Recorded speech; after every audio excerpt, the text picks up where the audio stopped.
मैं doctor VS. Pal, professor and head of the department psychiatry MGM medical college Indore. आज दोस्तों बहुत ही हम कॉमन बात करेंगे कि आखिर साइकेट्रिस्ट क्या बीमारियां देखते हैं, किस तरीके की बीमारियां होती हैं। अगर हम इसको साधारण भाषा में कहें तो मानसिक बीमारियों को 3 श्रेणी में डिवाइड किया जाता है। एक तो जो गंभीर मानसिक बीमारियां होती हैं जिसको हम सब लोग पहचान लेते हैं। हम लोग जब भी सड़क पर चलते हैं, परिजनों से मिलते हैं, तो हम देखते हैं उनके व्यवहार में अगर कोई बहुत बदलाव आ गया है, उनकी बातों में बहुत बदलाव आ गया है, वो अपनी जिम्मेदारियां ठीक से नहीं निभा पा रहे हैं, वो अपने साफ़ सफाई अपनी क्रियाएं नहीं ठीक से कर पा रहे हैं, तो हम लोग समझ लेते हैं बिना किसी डॉक्टर के सलाह के कि इनका मानसिक स्तर ठीक नहीं है। ये दोस्त बहुत कम ऐसे अगर हम कुल मानसिक बीमारियों की बात करें तो इसमें लगभग 10% लोगों में ऐसा होता है, लेकिन 90% लोग और भी सामान्य मानसिक परेशानियों से ग्रसित होते हैं। जैसे बहुत ही कॉमन है स्ट्रेस है, तनाव को हम जिसको कहते हैं, डिप्रेशन है, एंजाइटी है, फोबिया है, ऑब्सेसिव कंपल्सिव डिसऑर्डर्स हैं, पैनिक डिसऑर्डर्स हैं। ऐसी बहुत सारी बीमारियां हैं जो कॉमन होती हैं। इसके अलावा एक और ग्रुप होता है जो नशे से संबंधित होता है कि ऐसे जो साइकियाट्रिस्ट होते हैं वो विशेषज्ञ होते हैं नशे को छुड़वाने में, चाहे वो किसी भी तरीके का नशा हो, चाहे वो बीड़ी सिगरेट का हो, ब्राउन शुगर का हो, दारू का हो, है ना, भांग का, गांजा का, इवन कुछ दवाइयों का भी। कुछ लोग दवाइयों का ही सेवन करते हैं या उसके नशा के रूप में उपयोग में लाते हैं।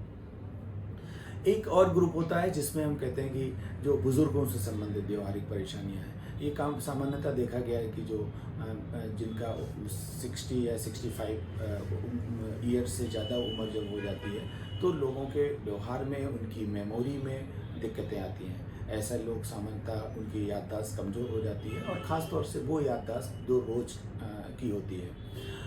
जो चीज़ें पुरानी याददाश्त की होती हैं, अगर 10 साल पुरानी या 20 साल पुरानी, वो सबसे बाद में भूलते हैं। और कई बार ऐसे लोगों के और जो इस भूलने के साथ साथ कुछ उनको काल्पनिक अनुभव होने लगते हैं, उनके अंदर चिड़चिड़ाहट आने लगती है, उनकी नींद कम हो जाती है। इन सब चीज़ों का भी समाधान मनोचिकित्सक करते हैं। तीसरा ग्रुप होता है बच्चों से संबंधित।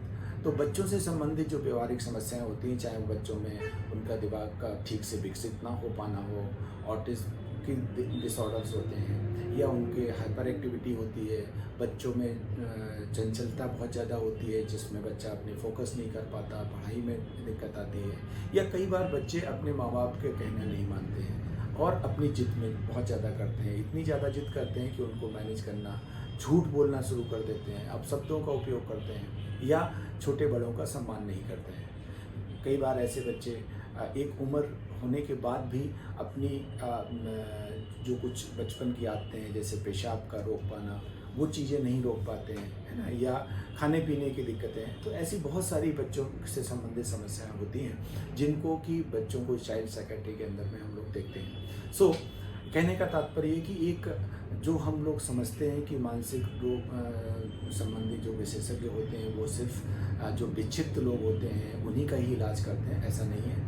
एक कंप्लीट हमारे मेंटल हेल्थ कैसे अच्छी रहे, एक हम अपने दिमाग से कैसे रिलैक्स रख सकें, कैसे हम अच्छे से अच्छा अनुभव कर सकें, कैसे हम अपने दिमाग से मैक्सिमम प्रोडक्टिविटी निकाल सकें, इन सब की केयर आपका मनोचिकित्सक करता है। सो जब भी हमें ज़रूरत लगे, क्योंकि एक मानसिक स्वास्थ्य की डेफिनेशन जो WHO के है उसमें सिर्फ शारीरिक स्वास्थ्य की बात नहीं होती है, उसमें मानसिक स्वास्थ्य जब तक नहीं ठीक होता है तब तक हम उसको स्वस्थ व्यक्ति नहीं कहते हैं। तो हमें हेजिटेट नहीं करना चाहिए। अगर हमें कहीं भी ऐसा लगता है कि हमको मानसिक स्वास्थ्य और बेहतर करने की ज़रूरत है तो अपने मनोचिकित्सक से सलाह लें और उन चीज़ों को उनसे डिस्कस करें।